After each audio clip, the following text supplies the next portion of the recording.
Richburg, hip surgery, no timetable for his return. It feels like there's been no timetable for his return for like 2 years.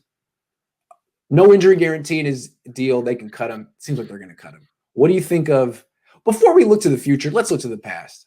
I never liked this signing when they made it. They gave Richburg a lot of dough, and he had injury issues in New York. What do you think of the Richburg experiment?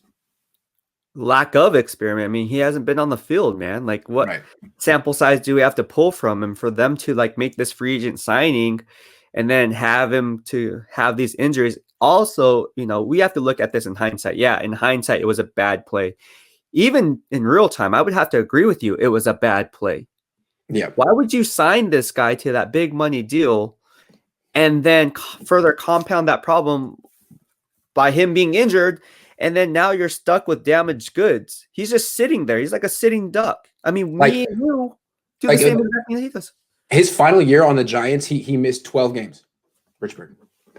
And they gave him that big deal.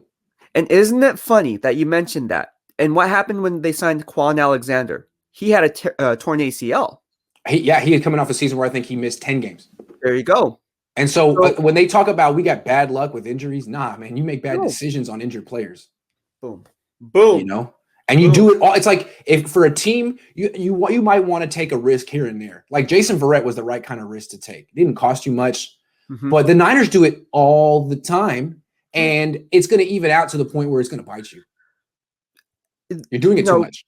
From a strength and conditioning standpoint, I mean, me being in the game, right? You really have to look into the red flags. Like, you have to look at the injury history. And everybody's body operates differently, but at the end of the day, you cannot just disregard torn ACLs or people with bad knee problems or people with shoulder problems or what's called subluxated dislocations. You can't ignore these things. No. They are real things. And it's up to the strength and conditioning coach to strengthen those body parts. But at the end of the day, if he's damaged goods going into that new regime or that new team, you are doing yourself a disservice because you're putting yourself at a disadvantage, period.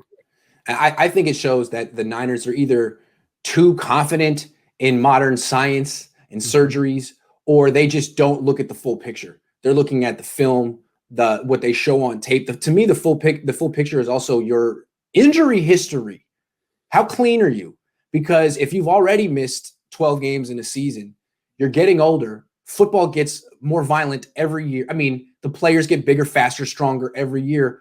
How are you going to find durability when you're losing it? It seems like it slips away quickly. And I don't trust players who've been under the knife 2-3 times. Like, sorry, you know. Yeah, absolutely. As a rule. Absolutely. So this Richburg thing set a bad precedent for the Niners, and it's a pattern they need to end.